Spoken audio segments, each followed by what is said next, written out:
Welcome to boardshop.co.uk. A bit of an ugly duckling to have a look at today. Well, a bit harsh probably. The Pyzel Precious.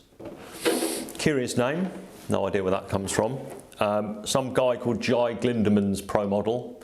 No, me neither. But let's have a look at it, because it is a funky looking board and it kind of makes sense. Part of Pyzel's Velocity project. The most noticeable thing immediately is that it's got this crazy step deck, and it's actually got a bit of concave in the deck as well to keep the volume in the board but minimise it. And then the rail is, you can see that, steps down and the rail's a bit more pinched. Flattish rocker, but it looks really chunky when you look down at it like that. But actually, when you see it in the flesh and you see how the volume's taken out of this beveled edge into the rail, like one of the boys here said, it kind of makes sense. More volume, but with some fine tuning to give you some more performance. Now, based on the Gremlin, which is a truly great board, an iconic board, but because it's of that kind of groveler type template, it has its limitations.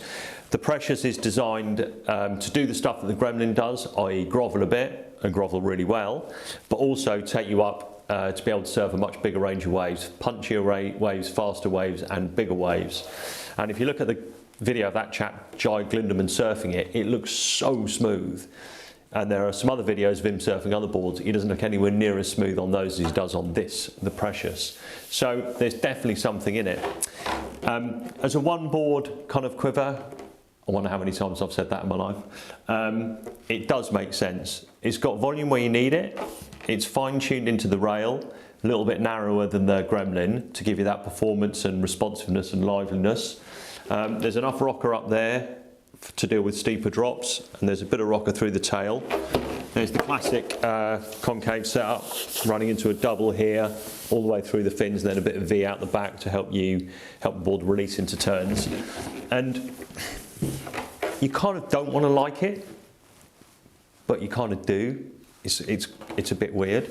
The volume is packed in. The 6.0 has 34.9 litres, but when you pick it up, it feels like it's got a lot of volume, but then when you get your hand around the rail, you think, actually, this kind of works. Wideish tail to help you carry speed, all the rest of it. 5-fin setup, 2+1 good in small waves, thruster in if you're pushing it to the absolute limit, quads in between. If you like surfing a quad, surf it as a quad. If you like it as that kind of lift that the 2+1 gives you, then go for the 2+1 in weaker stuff. And then, like I said, the thruster in bigger, more demanding waves. But yeah, it's curious. It's got us talking, it's got us thinking here, because it's not a design that we've really seen much before, but it kind of works, and it looks good. And we've sold a couple already, and the feedback's been really promising. There's a young chap called Dylan Roos who's had one for a while. He's got some videos on YouTube. They're worth checking out as well, because he's surfing the board really well in UK conditions, which is obviously relevant to what we do. So there it is, the Pyzel Precious, online right now, of course. You can custom order it, trade in an old board, buy it on 0% finance. And if you want to see more of me, hit that red subscribe button. Thanks for watching.